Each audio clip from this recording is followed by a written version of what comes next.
Good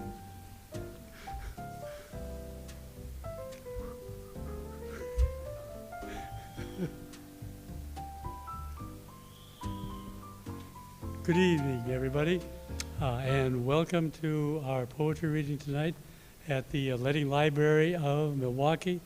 We're absolutely delighted that you are here. I want to welcome you. As we can see, fall is here. So it happened maybe 2 or 3 weeks ago when all of a sudden fall was just really here, but it's really here. So thank you for being here, even though it's dark and rainy. I want to welcome you. I also want to welcome those of you that are on the have logged in on our live stream. So thank you very much for doing that. All of you have other things to do, and you could be spending the time some other time. We're absolutely delighted that you're doing it here with us. We have a great poet tonight who I am going to introduce in just a minute. I'm Tom Hogan, the director of the Milwaukie Poetry Series, and we have with us tonight the Oregon Poet Laureate Emerita, Paul Ann Peterson. Can we welcome Paul Ann? Yay. Thank you very much for being here. We have the past president of the Oregon Poetry Association, Bob Sterry, who is here. And I want to ask, do you want to say a word about the Oregon Poetry Association?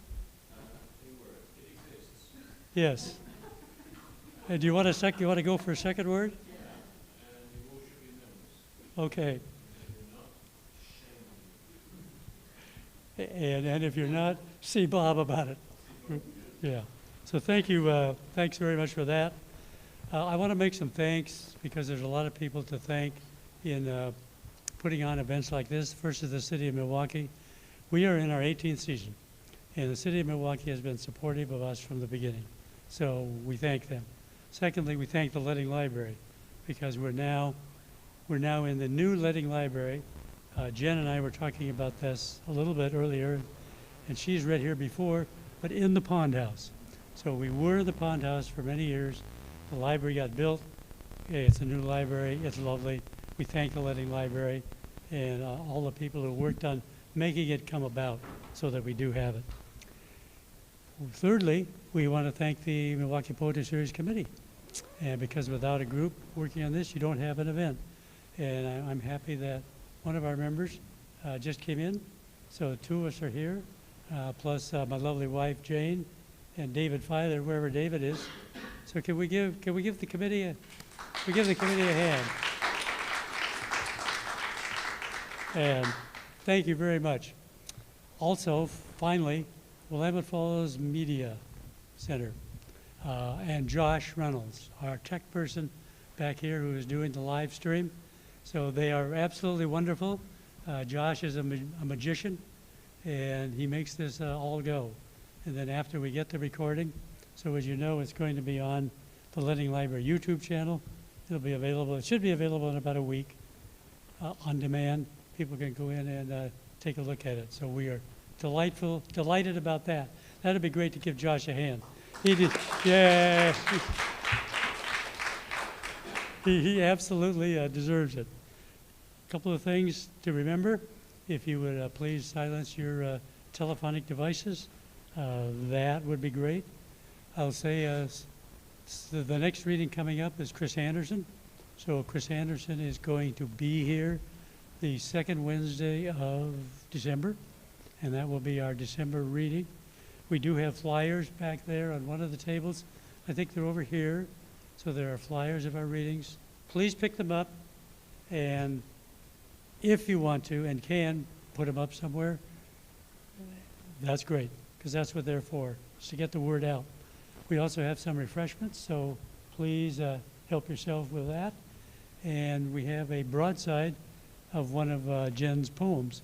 So if you don't have a copy, Kristen is going to bring you one of the copies that's on yellow paper. So I've been looking forward to this reading. As I said, Jen has read here before. She was here in February 2012, and she was here again in 2017. And those were both in the Pond House.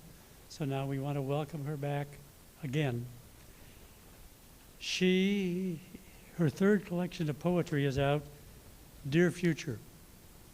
And this was chosen by Felicia Zamora as winner of the WordWorks 10th Gate Prize for Mid-Career Poets and was published in May 2024.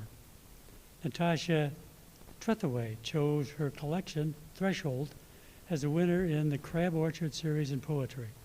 Her second collection, No Acute Distress, was a Crab Orchard editor's selection. Both were named Oregon Book Award finalists. Oregon Book Award finalists. She is a Chicago native who moved to the West Coast 30 years ago when she was awarded a Wallace Stegner Fellowship and Jones Lectureship in Poetry by Stanford University. For the past 13 years, she's taught in the Oregon State's MFA program.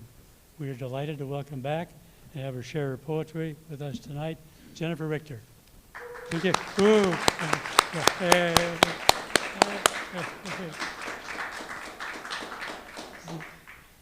I'm so happy to be here. Tom is like the honorary poetry prince of Portland, don't you think?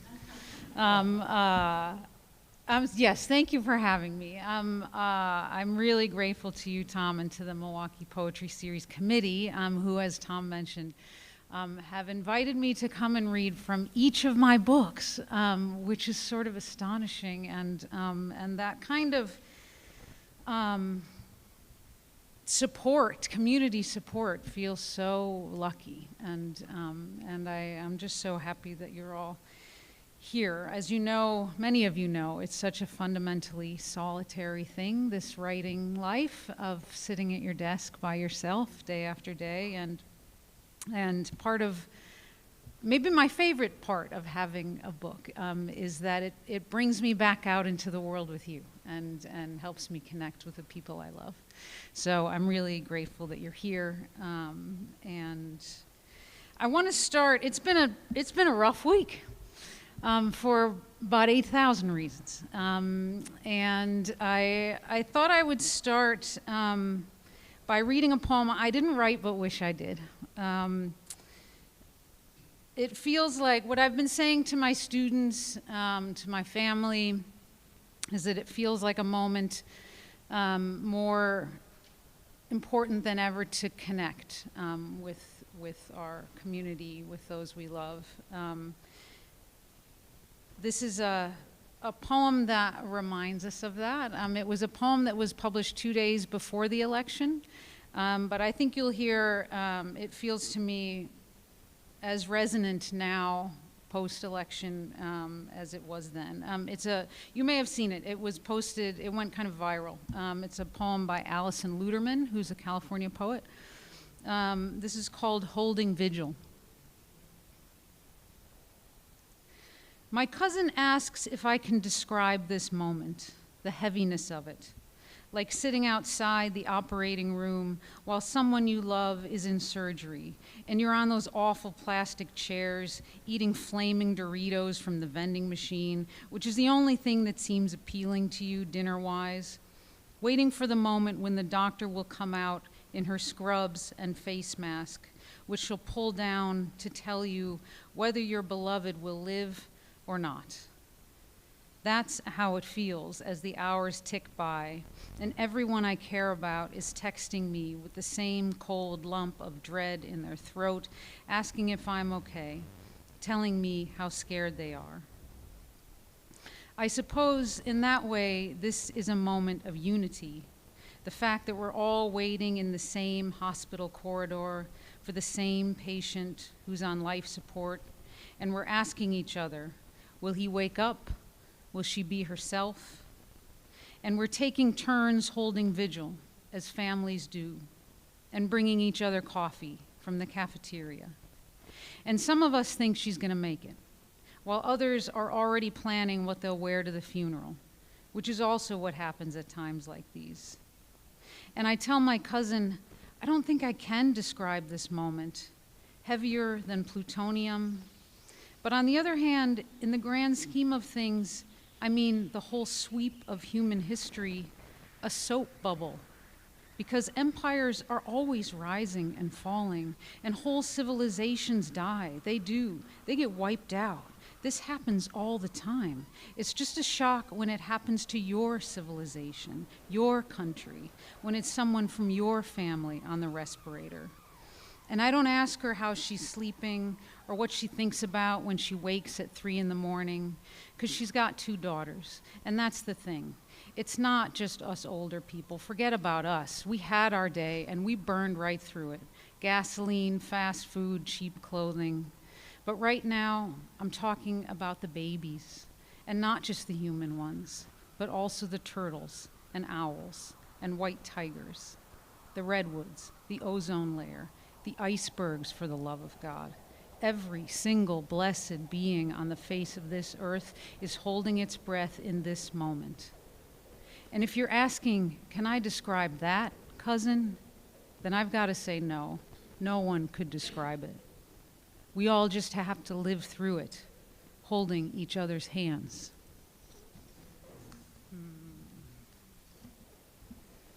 So I'm going to start with a poem for one of these babies that Allison Luderman mentions. Our kids are both grown and have left the house, but I will always think of them as the ones I want to protect and the ones I worry about. This is a poem for our daughter Chloe. And it begins with a dream that she had about me. It's called, Years Ago We Told Her, It's Okay to Have Some Things That You Don't Share. Slouching groggy down the stairs, she startles when she sees me. Oh wait, Mama, you were an actual ghost next to the bed last night, like those, what are they called? Holograms? All floaty, but your same robe, same scrunchie, but your hair was actual feathers. Then you just started dissolving. Oh wait, sorry, is this weird for you to hear? And I shake my head, amazed by what she trusts me with. Amazed because I hadn't mentioned the robin that burst from our branches when the tree crew got too close. She vanished with one blue egg in her beak. I'd never seen that. I don't expect to know everything. So I looked online. But the chat said no, they don't do that. It's not in their nature. That couldn't have happened. That never happened. Today, she leaves again for the bedroom she started calling home. I know someday a chat room chainsaw voice may try to silence her. I think she knows that whatever she tells me, I'll say, I believe you. Sweetie, I'll always open my mouth for you.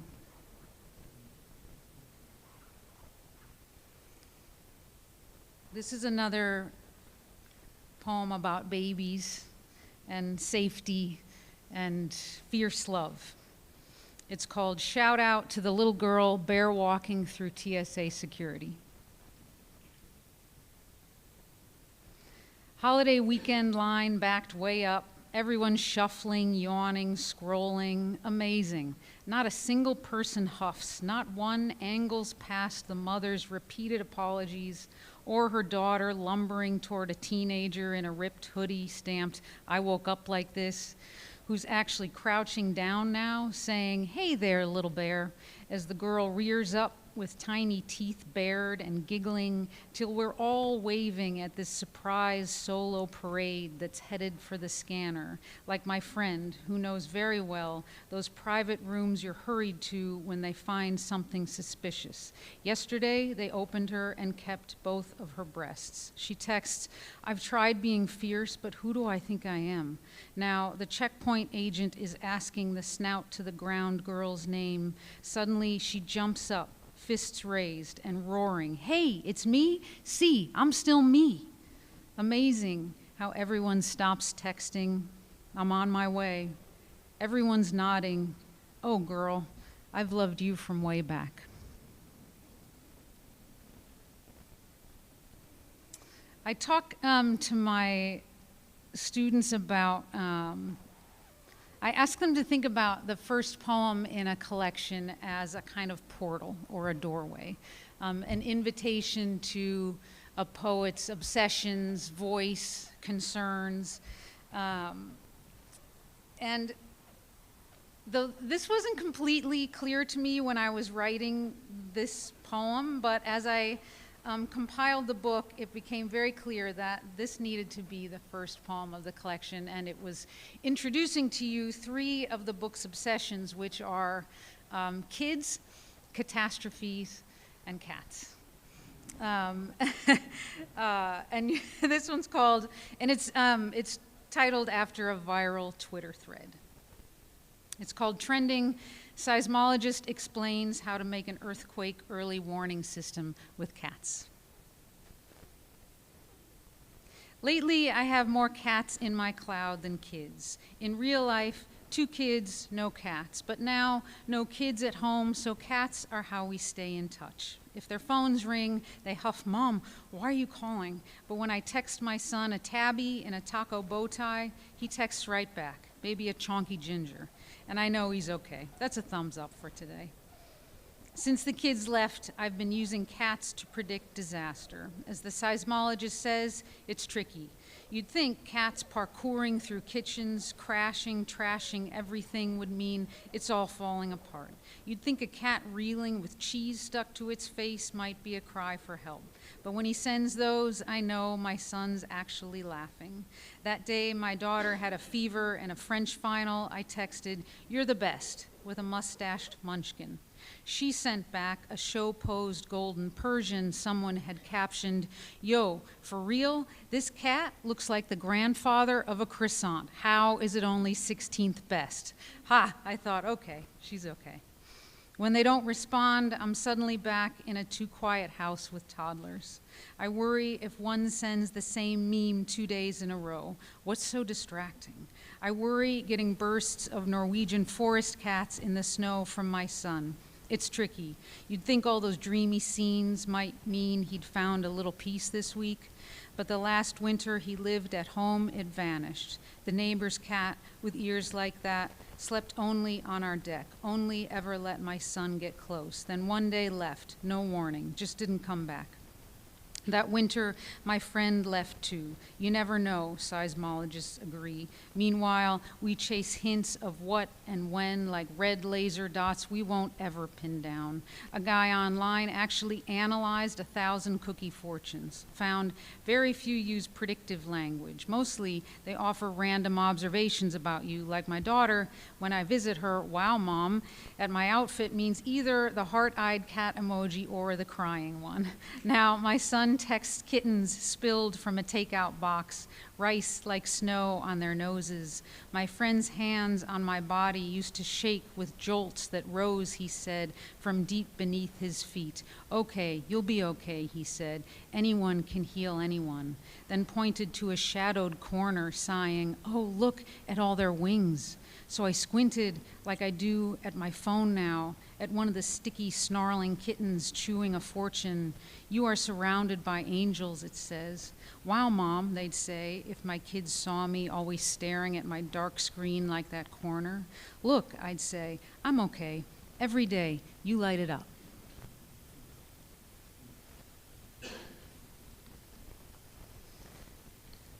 This is the gorgeous broadside that you all have, this beautiful yellow poem on the same theme here.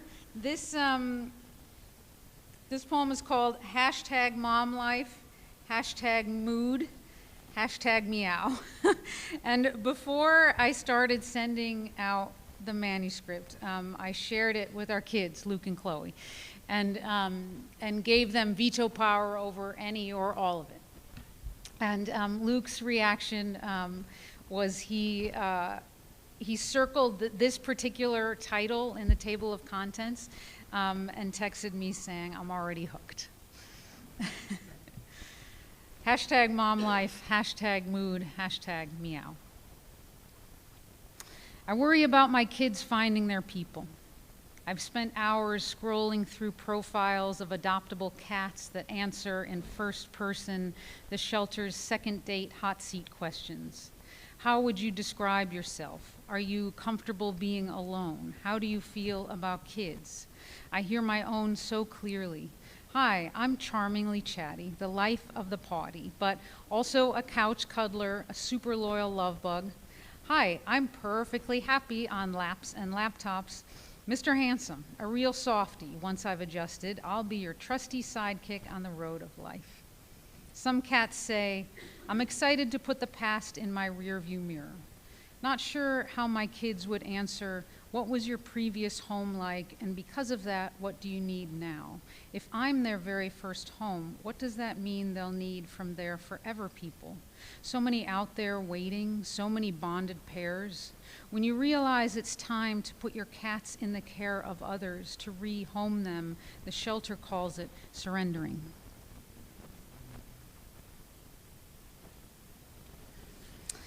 So this, I told Tom I'm very proud of this book. I'm very, I'm deeply proud of it and my family. This is a portrait. I think of this in general as a portrait of the ways that we meaning communities, we meaning families, we meaning individuals, move through in our lives periods of shattering and healing.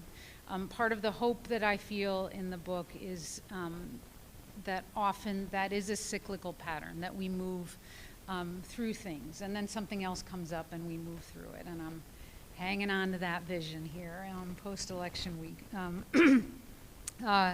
One of the sort of shatterings that the book focuses on is the devastating effect of living with depression and anxiety.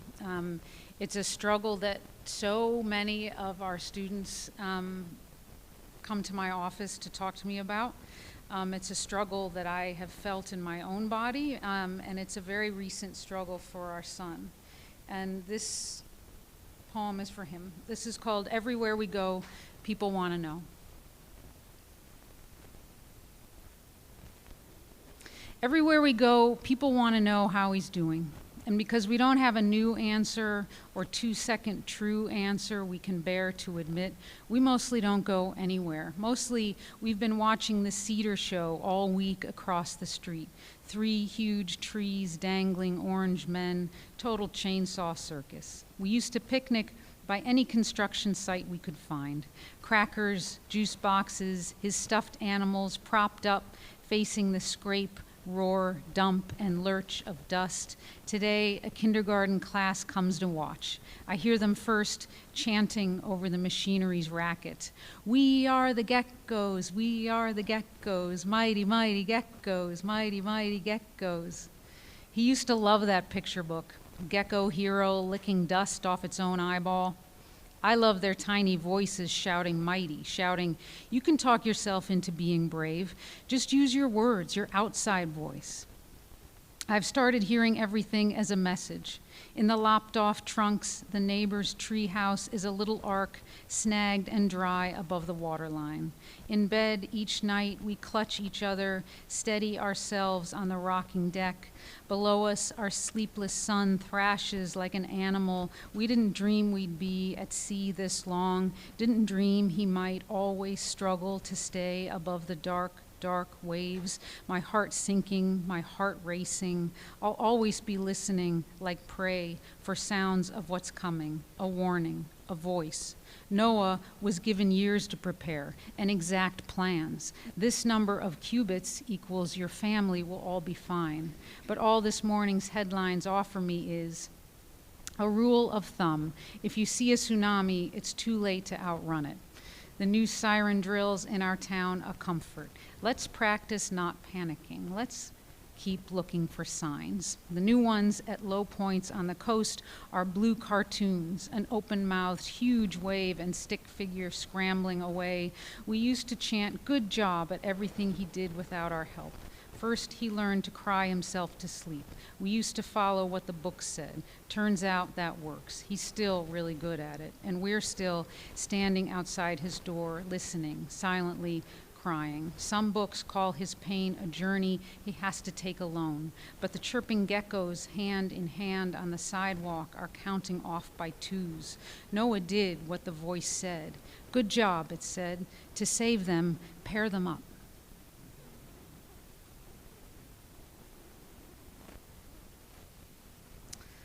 I feel like we've all had to consciously distract ourselves lately, certainly from the pandemic, certainly from politics, and possibly troubles even closer to home.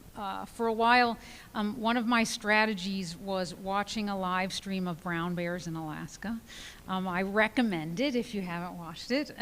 It's actually incredibly dramatic and gripping, but also surprisingly social because, as you may know, YouTube incorporates this chat feature. So, you know, there are thousands of people watching at any given time, and they're all kind of chiming in, talking about what they're watching, but also talking to each other in this chat. So it's a really interesting world out there. And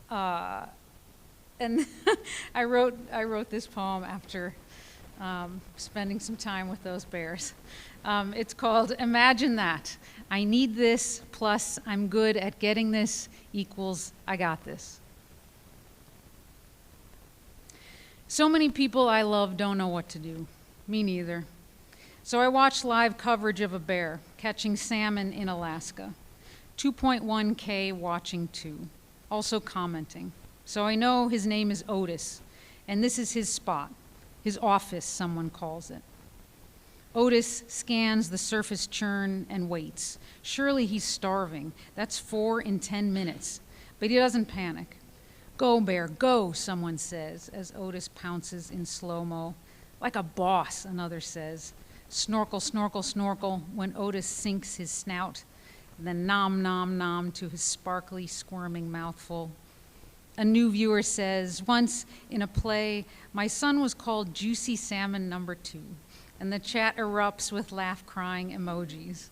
When my son calls, his cried-out voice sounds underwater. If only he could feel for a while whatever he wants swimming towards him, so much of it that he'd need a break, like our Otis, splayed in the shallows. He just reached out and snagged one.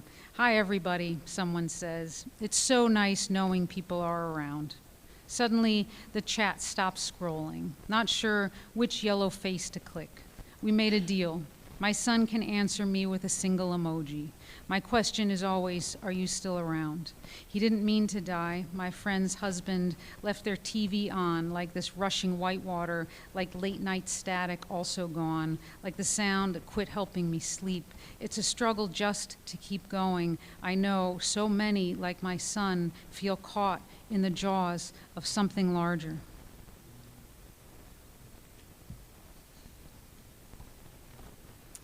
Another of the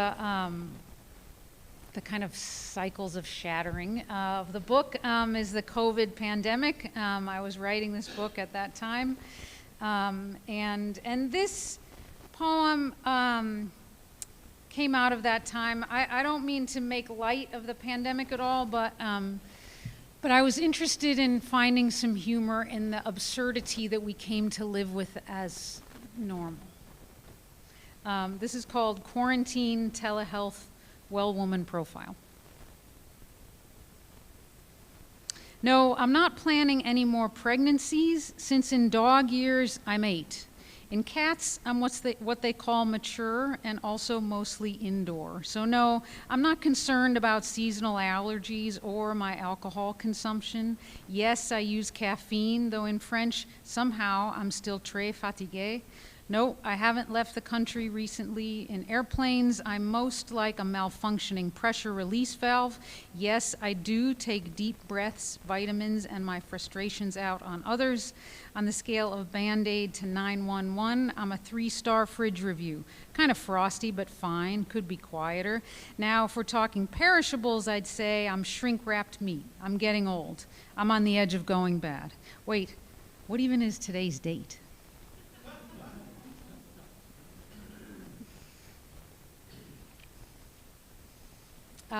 This is another pandemic poem. Everyone I know has stories of what was taken away from them during COVID. And for our daughter, that was about 1.5 years of her college experience. It was, of course, devastating to her. But as it was happening, having more time with her during those years at home felt to me, Mom, like a real gift. And this poem came out of that. It's called Gone Viral. First thing every day, my daughter smells her toothpaste. Still cinnamon, still healthy. Every day, my friend's daughter asks, "Is it over now?" Her 4th birthday party was 6 chairs on their driveway, 2 neighbors, 6 masks, and too much wind, so she couldn't hear them sing. And she cried because then her cake didn't taste like anything. Early quarantine TikTok was lousy, with mothers mouthing filthy lyrics and grinning. So thrilled they actually asked us. Of course I said yes, let my daughter dress me, pose me, and bobblehead me. I lip-synced in sunglasses, pulled my pointer finger pistols from the pockets of her hand-me-downs. She'll only wear mom jeans now. I cuff up her old ones, ready to run to her anytime, guns blazing, pew, pew, pew. Her clothes on me still hold her shape. We do anything just to keep them close. She leans over to squeal at my screen, a pop-up Etsy ad. Custom breast milk keepsake box. Yeah, right, $60, she laughs, way back to her molars, her head in my lap. This won't last long, my Etsy cart says. Hurry, other people want this too.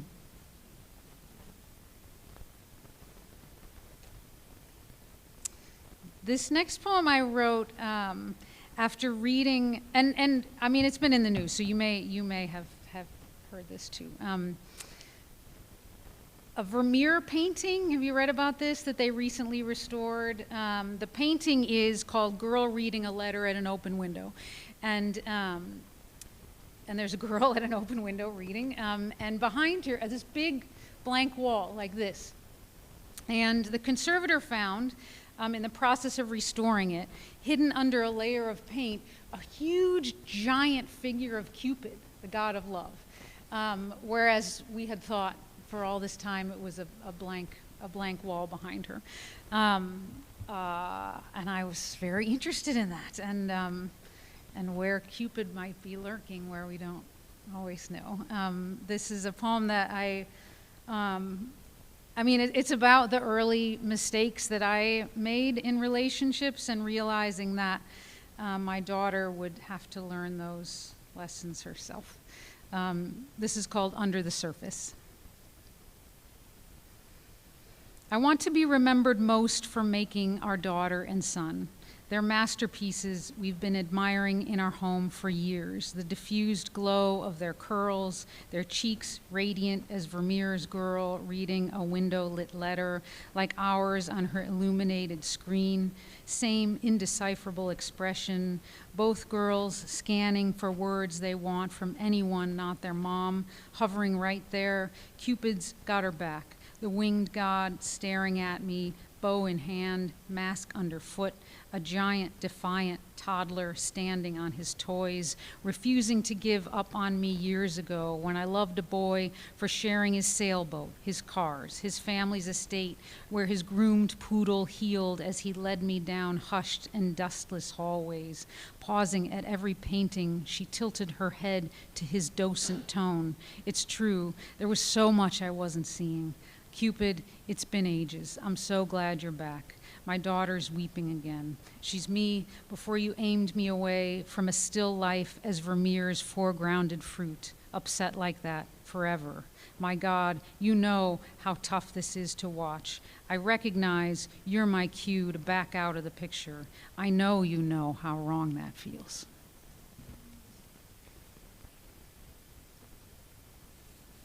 So that title, Under the Surface, has a double meaning in the collection. The first poem that I wrote for the book is an erasure of a New Yorker article by Catherine Schultz called The Really Big One, that probably you've heard of, read, received panicked phone calls from East Coast relatives about. If you remember anything actually from that article, there was a FEMA spokesperson. So it predicted massive earthquakes and tsunamis for our area. A FEMA spokesperson in the article said about Oregon in particular, Our operating assumption is that everything west of Interstate 5 will be toast. And that's what people, right, I mean, that's obviously inflaming language, and people had a lot to say about that. I felt equally anxious about that and worried about that. What I wanted to do as a writer was immediately respond to that in writing also, but to make space in our collective future for hope. And so I invented a form. It's an erasure poem. So an erasure poem is where you sort of use a text, an existing text, as a word bank, and you kind of make your way through it, and you pull out language to say what you want to say. So you create your own poem through somebody else's text. It can be wonderfully subversive because what you pull out of the text isn't at all meant to be a summary of it. It's meant to respond to it. And so it's kind of like, hey, I used your language, but I'm saying this instead. So I wanted to try that. But what I did was write a reverse erasure. So instead of starting with the first word or the first line of the article, I started at the very last word and worked my way backwards and found a poem weaving my way up to the very end. I wrote it backwards consciously to kind of to create this article created such a force in our communities, and I wanted to create like an equally powerful force that would reverse it, that would reverse the spell of this kind of prediction and tone of the article. The poem sits right in the middle of the collection. I feel like it's its epicenter. And it's in a poem in a number of sections. Each one is titled after a level of the Richter scale. So I'll just read 3 of the sections for you. So this is all language pulled exactly from the article. I didn't change a word. This section is called 5.0 to 5.9 moderate. When, if it happens, a long suspended what was that moment, no early warning, a sudden jolt radiating outward, will be the first sign of love, too.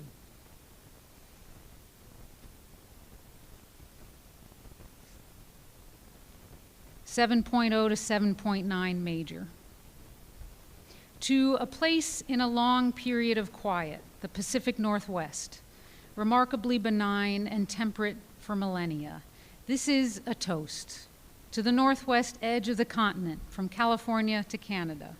Like us, it is young as continent stuff goes, not slipping steadily.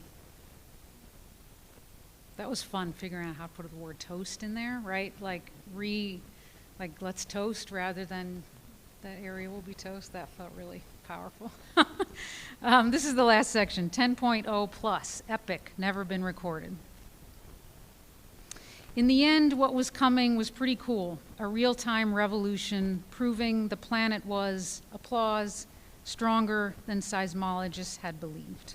In amazement, lurching, the body itself was making a strange rattling sound on the day when 6.9 billion people, everyone, after all, began to laugh, everyone shaking.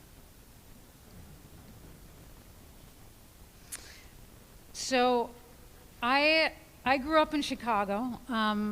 Earthquakes were not on my radar screen there. I worried a lot about floods. I worried a lot about tornadoes. And it wasn't until I moved to California and the first day I showed up in California and I introduced myself, people would say, oh, like the Richter scale. And I thought, like, okay, yeah, I guess so, yeah. But I really had never thought of that connection in the Midwest. And suddenly, certainly that time, but also in the context of this article, the really big one, that my connection to earthquakes felt more personal, because the devastation that they were talking about, whether it was actual or hypothetical, was being measured by my own name. And so as part of the research for this book, I spent time in the Caltech archives and with the personal papers of Charles Francis Richter, who was the creator of the earthquake magnitude scale. He was delighted to find actually that he wrote poems. Pretty great poems, actually, nature poems. But this next poem comes from my time in the archives. It's called "Over Oregon, the Flight Attendant Asks If I'm Interested in Water." And I knew I was reading a lot of fan mail, a lot of journal entries, and I knew I found the spark of this collection when I read in handwritten fan mail to him, "I was wondering how you feel about your name being associated with a disaster." I was like, yep, there it is. That's the question, that's the book. Okay, here we go. Over Oregon, the flight attendant asks if I'm interested in water, and I nod at his tray of clear cups lined up like the carnival game that won me a fish I named after myself. Oh, like the Richter scale, people say in Oregon, where tsunami trips kids up on spelling tests. Some letters are absurd. They ask the seismologist, which of these states should I move to? But one begins, "You're the only other Francis I know. My teacher told me about you. I hate my name because kids joke about it. I don't even have a middle name I can use. What do your friends call you? Do earthquakes scare you like they do me?" Yes, thanks. I'm very interested in the unlikely event of water landing on our home 30,000 feet below. When I chose to keep this name, disaster hadn't occurred to me. But here, all children drop, cover, hold on. In school, ours raised their hands to my husband's name. On the first day, the teacher never knew who I belonged to. Their hair matches exactly that class goldfish with alarmed eyes. If something happens, how will strangers help me find them? My name will be useless. My name will be news. For years, that third grade fish has been living, dying, getting replaced overnight. Though to the children, it's always Charlie. The seismologist's name ended with him, but his carbon-copied reply calls the boy son and uses the word wonder. When ours was lost in the Children's Museum, he looped back to the tsunami tank to methodically stack blocks under a giant timer counting down to the wave that came so close he couldn't hear me calling.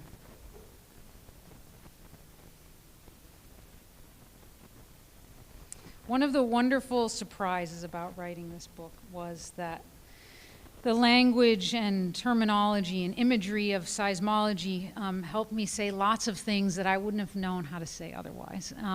I think love poems are maybe the hardest to write for me. I'll speak for myself. And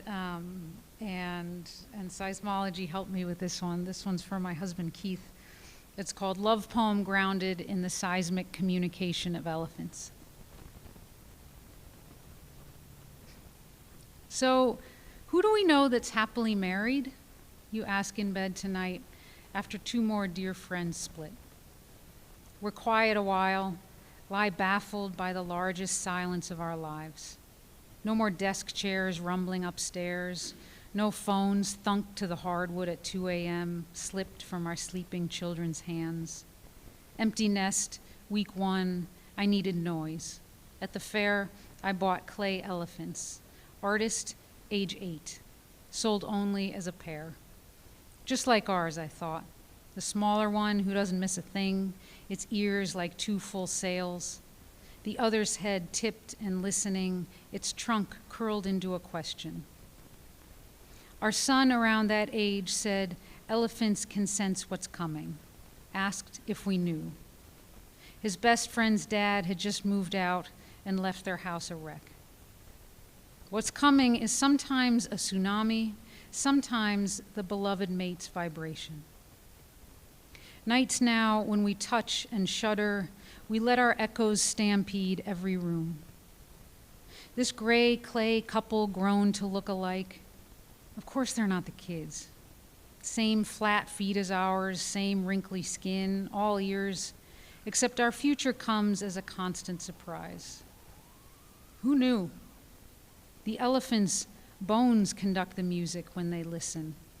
The earth's movement trembles in their toenails, then pulses up their skeleton's vast map to the inner ear, which recognizes the low frequency of natural disaster or lasting love.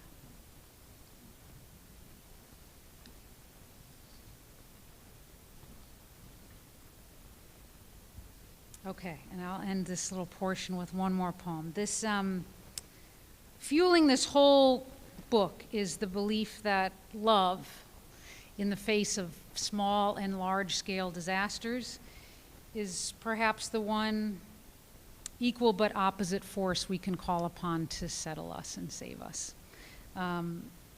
This poem is titled after a seismic surface wave, and the epigraph is from Wikipedia. Large earthquakes may generate love waves that travel around the earth several times before dissipating. Love wave. Goodbyes and goodnights were rough, and preschool drop-offs a total disaster.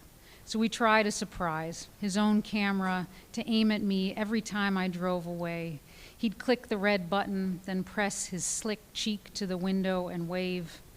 I was a mess too until his daily report said basically, "Mom, that's not helping." He got checks by, "I made good choices."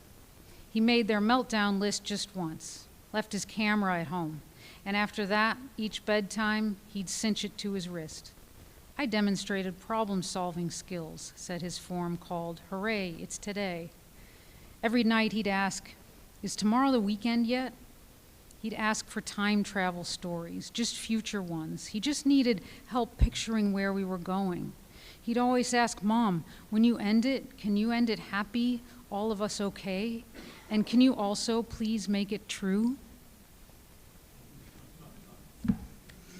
Okay, I think it's Q&A time. Okay. Thank you. Should I stay up here? Sure. Q&A time. Okay, happy So- to answer anything you like. Well, I'd like to ask you about talking a little more about the book Great. that you read from. How did you approach it? Did you write the poems and then get the idea for the book? Did you have the idea for the book and you wrote poems that you thought would fit in it? For Go ahead. me, the former. I mean, I think you can tell, right? You read my books and you know a whole lot about me. I'm not interested in putting a wall between myself and you, reader. I'm interested in inviting you in, and I feel like maybe you recognize if I share this about myself, that maybe there'll be this kind of reciprocal feeling of you feel like, okay, I'll step a little closer to you, right? We kind of meet in the middle, and so I write a lot about my own life, and they're not all poems for the public, you know. Plenty are for me and my family, but I was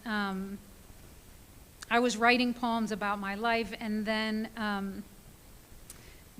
when the New Yorker article came out, that asked me to see what I was doing with a new frame. And so because what I felt, you know, these situations we were navigating at times felt in our own family as dire as this prediction for the Pacific Northwest, right? So it felt like, and some of those poems I didn't even know how to write because they felt so kind of large and unruly. And so that article and my real instant interest in speaking back to it, like I had this kind of like, you know, I have something to say to you. And that led me down the seismology road. And then I started thinking, because the article mentions Richter, Charles Richter, and so that too was put in my mind. And my first thought is, oh, I'm going to interview him, but he died in the 80s, so I couldn't do that. So then I found out that his papers were in the Caltech archives and decided to kind of, I also went online and tried to figure out if we were related. And the answer is no, at least like not right. It may be way back in Germany, but that was pretty fun too. I was writing, I'll always be writing about my life, but what happened to show up and give the collection some structure and language was the idea of seismology as introduced to me by the New Yorker. Style? Yeah. Yeah, this is a different book for me. A lot of the poems, maybe you can hear, are pretty breathless. They have no punctuation. I mean, they're in lines, but it's one long run-on, and that I didn't consciously set out to do that, but the first poems that I was writing, that they showed up like that, and it's really a reflection of the urgency I was feeling, and also kind of panic at times, and a kind of non-stop feeling of those times where sort of everywhere you look there's something you need to react to, or something that hurts, and so this kind of pile on also, I wrote a couple poems in that form without thinking consciously of it, and then realized, like, oh, of course that, right? Like, of course, like, yeah, like, and they're not all in that, but plenty are, because of the even in the pandemic, this kind of pile on of and not there was no kind of clear beginning and ending of anything, and so like the idea of like starting with a capital letter and putting a period at the end of the line, and like, right, my life didn't feel like that predictable, and so I didn't. The language and the form felt like it needed to kind of reflect my own experience while writing. Okay. Yeah, thank you. Sure. Any other questions? Questions? All right. Another wonderful, it's hi, Christine here in Oregon City, another wonderful poetry reading by Jennifer.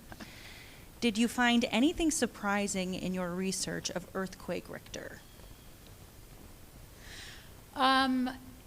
Yes. Well, the greatest surprise was that he wrote poems and that they were good ones. I was just like, sort of, he was a really interesting man. And the other, I mean, not a surprise, but the strange thing that I found, I had never done archival research, and maybe you have, but, and I was only there for a few days, but I only requested to look at his personal papers. I'm sure I can't understand his his seismological papers, right? So I read letters and, like I said, fan mail and journal entries, and he kept all of that stuff. And what became really clear really fast was that he was a real introvert. He did not like the fame that came from this Richter scale term. He felt really conflicted about responding to fan mail, because he sort of felt like, I'm just another guy. Like he didn't socially, he struggled. And what I realized, having spent, say, 3 days in the archives, is that probably, having read what I did, I got to know him much better than anyone knew him while he was alive.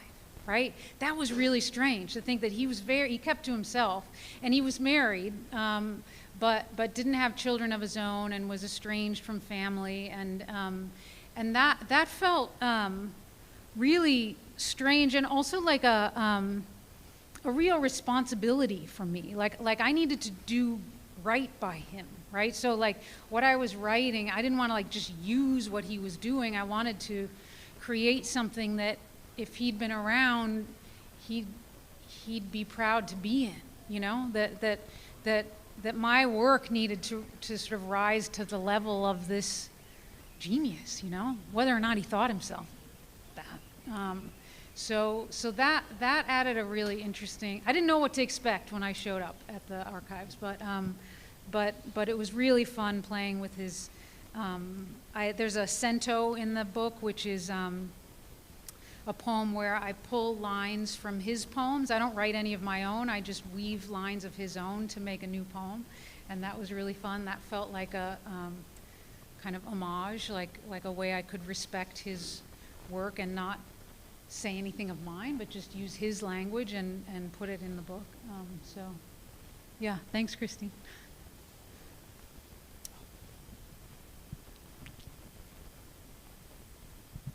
So, have you sent a copy of Dear Future to Catherine Schultz? I have. Oh, I all have. right. And I haven't heard back. What I heard was that she was on leave, maybe maternity leave. But we get the New Yorker, and I saw, it's funny you say this, because I just saw in the last, I don't know, month, a piece that she wrote.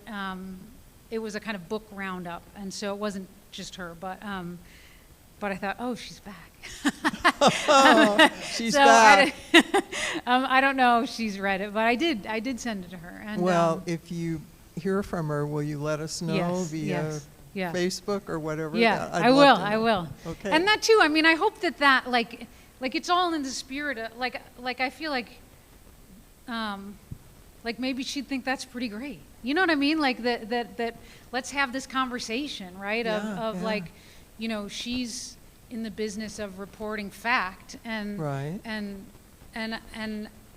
I But kind if of you've read her work, you know, there's a lot of music in what she does too. She's a very good writer. So Mhm. Yeah. I would love to talk. She's to her. going to hear that. She's Yeah. going to read your. She's going to Okay, read good. yours, and she's going to hear that. That's Okay, great. good. Thanks.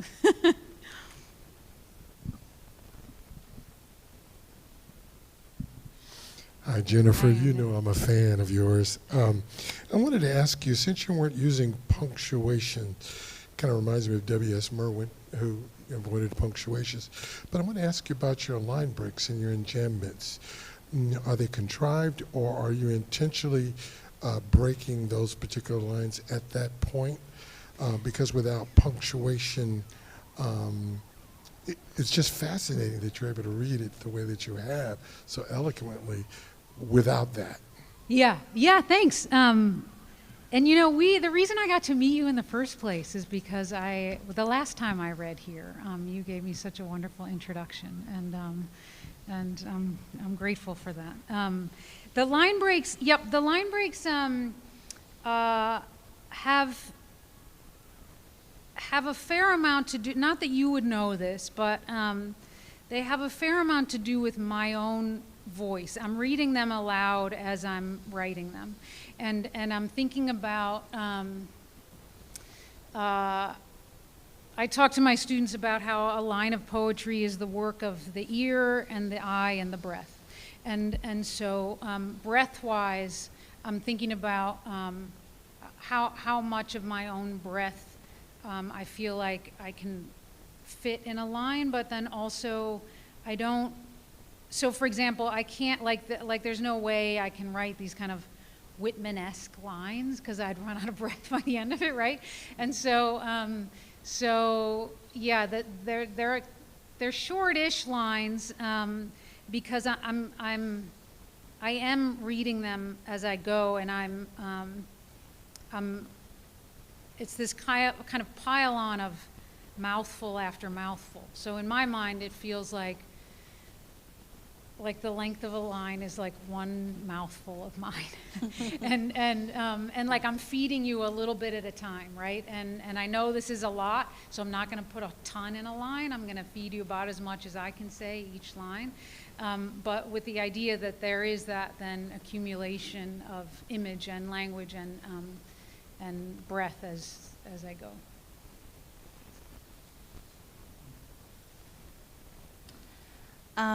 So my experience while hearing you read, I've managed social media for a living. So in terms of like responding to hashtags poetically, I really feel that on so many deep levels. Nice. I really thought it was interesting, having being disciplined to take yourself out of a moment to realize this deep moment between an Etsy pop-up and a moment with your daughter. Do you know what I mean?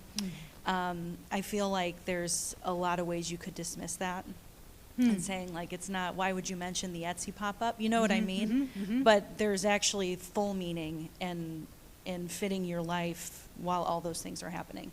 So I wanted to know, did you have the presence of mind when that happened, or was it after the fact, where you kind of put your poetry in between those moments, or did it happen and then you were like, oh, this is a poem? That I don't remember that. I think the latter. I think that what I think what I try to do whenever I'm with my kids in person is be fully present for them. And so it's the mom brain that's on with them, right? And then I go to my desk and then the poet brain sort of kicks in. So, and it calls up all that stuff, right? I'm paying attention, obviously, as the poet, as I'm living, but I'm not consciously thinking about crafting that moment with my daughter into art, right? I want to live it. Yeah.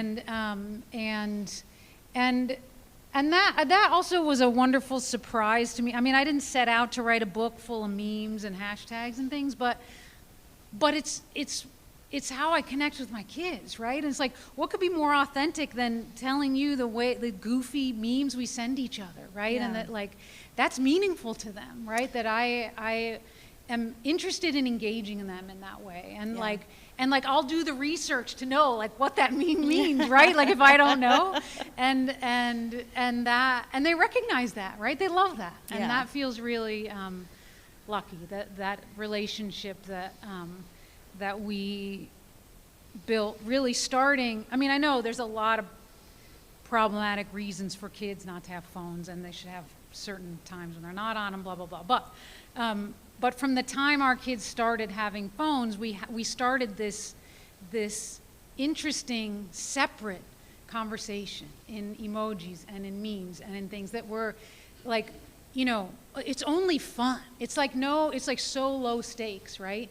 But like I said in that one poem, like this idea of like, you can answer me with a single emoji, right? Yeah. They know that. So it's just this like ping, just like, did you get home safely? Just ping me something. Send me, yes, yeah. an avocado. Great, you made it, right? Like that. Right. We do connect like that. And so that, it's just a product of the time and our generations. But that, it gets in there because that's what's on my phone, right? That's how I stay connected with them. And now, I mean, they're in their 20s, and that continues to be a really easy, right? Like unlike a phone call, which feels like pressure of like, oh, this is a conversation, right? Of like, what's this about? Yeah. But like, they're like, bing, here's a cat meme. Okay. Yeah. Okay. Yeah.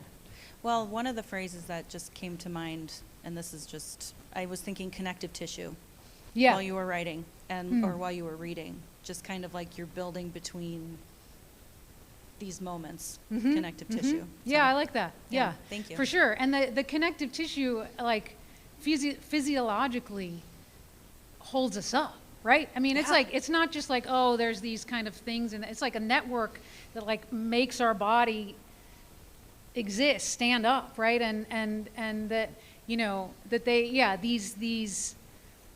these memes and these texts and things, like they do feel like connections between the larger moments, but actually it's all the large moment, right? It's like the larger moments happen because of those smaller connections, right? And I like that a lot. Thanks. Thank you.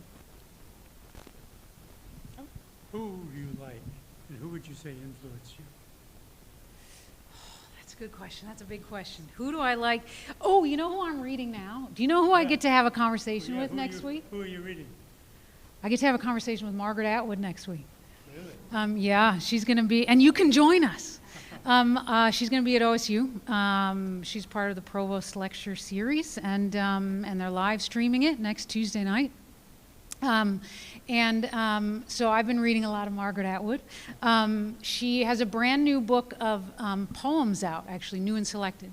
And so there's lots to talk to her about, of course, in this political moment, but we're going to celebrate her poems too. And I've been reading most recently. She has her husband of many years passed away in 2019, and he was diagnosed with dementia some years before that. And she writes about, she's written a book called Dearly, which is beautiful, and it's about her husband Graham, but he's still alive. And what she says, I think it's in the acknowledgments for that book, is she says he was pre-mourned, because she's sort of thinking through, she's losing him already, right, parts of him, and she's writing these elegies while he's still there, and it's a beautiful book. So I've been very inspired by her lately. Hi. Hi. Sort of more feeding off of your question. So much of your poetry that I'm seeing is reflective of the life you live with your children and your communications, even if you're apart. And also your poetry, because it feels very much of the moment now, is kind of reminding me a little bit of Frank O'Hara, and I'm remembering how he's talking about how this poem has this living message where it's almost this body connecting other bodies. And I know you said you gave your children sort of veto power over your book, so I'm wondering how your children respond to your poetry. I'm sure they're not always your intended audience, and sometimes they are your intended audience. Yes, that's a good question. Or I family. will try very hard not to cry in answering that question. The answer is they're the most generous, gorgeous human beings. They read the entire book, and their only thing they had to say was, "Mom, we're just so proud to be in your poetry." Like, that was it. That's all they said. And like, you know, I was really worried about that conversation, because I was so ready to just put this manuscript aside and go on living, right? And feel like, okay, this manuscript has helped me get through a period of our lives, and I needed to write these poems. I don't need to put them out in the world if you feel like that's the wrong move. And, or if I feel, you know, and I of course said, like, I'm not trying to speak for you. I'm just trying to represent my experience of these years. But of course, if anything feels off.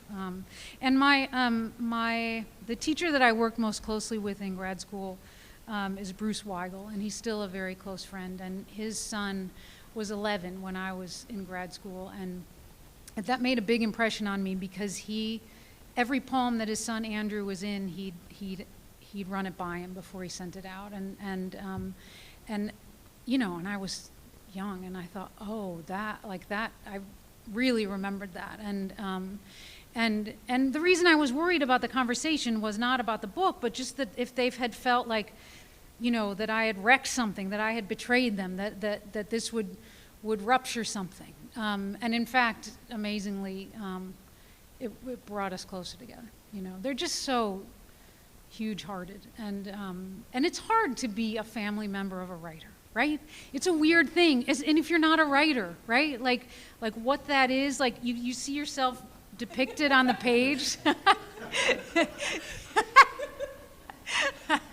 But right, don't you think? I mean, it's a weird thing to be written about, but not to live the life where that's how you're thinking all the time, right?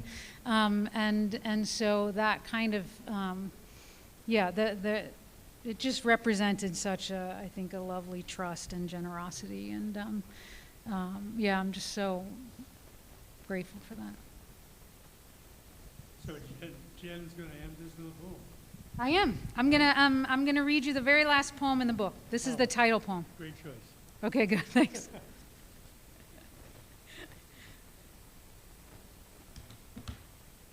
All right, and this one, this poem is even a little bit skinnier and narrower than a lot of the poems in here.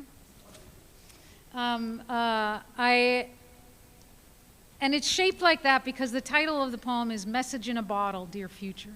So I imagine it's kind of rolled up and shoved in a bottle, and it feels to me like a kind of message, love letter that I'm throwing out into the world and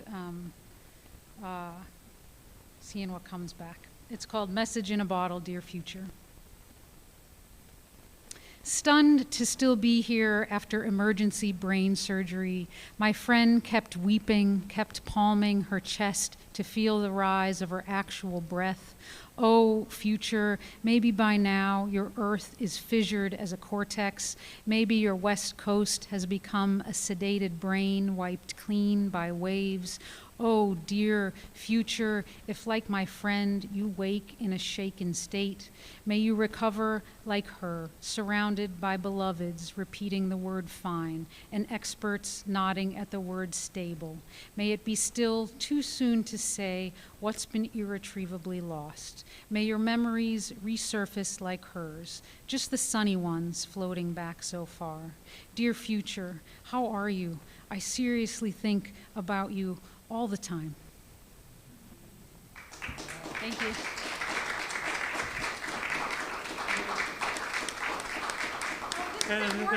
This is important. My son made these temporary tattoos. Look at this. So this is a beautiful cover. I just love the cover. And my son made temporary tattoos of them. And they're on, take them. They're over there. They're the best thing ever. My grad students walk around with them on their cheeks and their foreheads. Yes, there's postcards and tattoos, so help yourself.